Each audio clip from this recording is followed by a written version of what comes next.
A ball is thrown vertically downwards from a height of 20 meters with an initial velocity v0. Assume this is the ball is thrown towards downwards from a height of 20 meters. From a height of 20 meters. This height is equal to 20 meters is the height. Height is equal to 20 meters.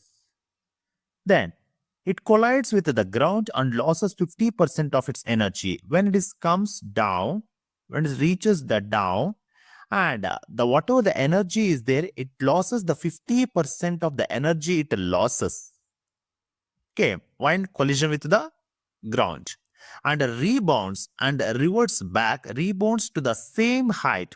The initial velocity v0 we need to find. Initial velocity v0 is equal to question mark. We need to find that one.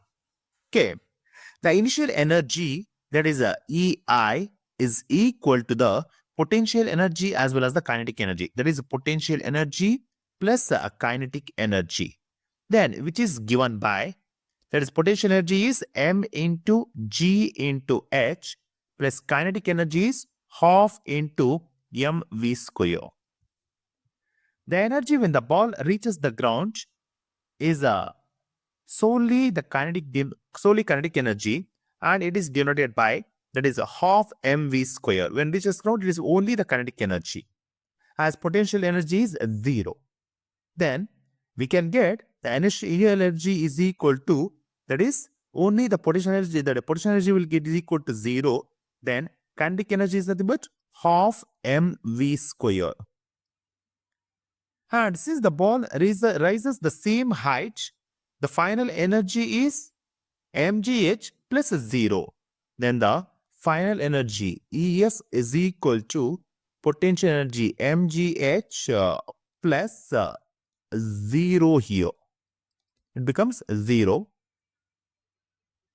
Then E is equal to, thus if you are going to simplify, this becomes half into mgh plus half into mv square is equal to mgh, because it loses 50%, so I'm going to take it as half.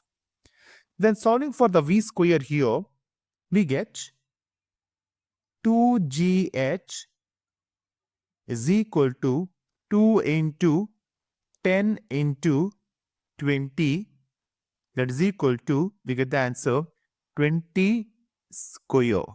This is the v square. Then v is equal to under root of 20 square.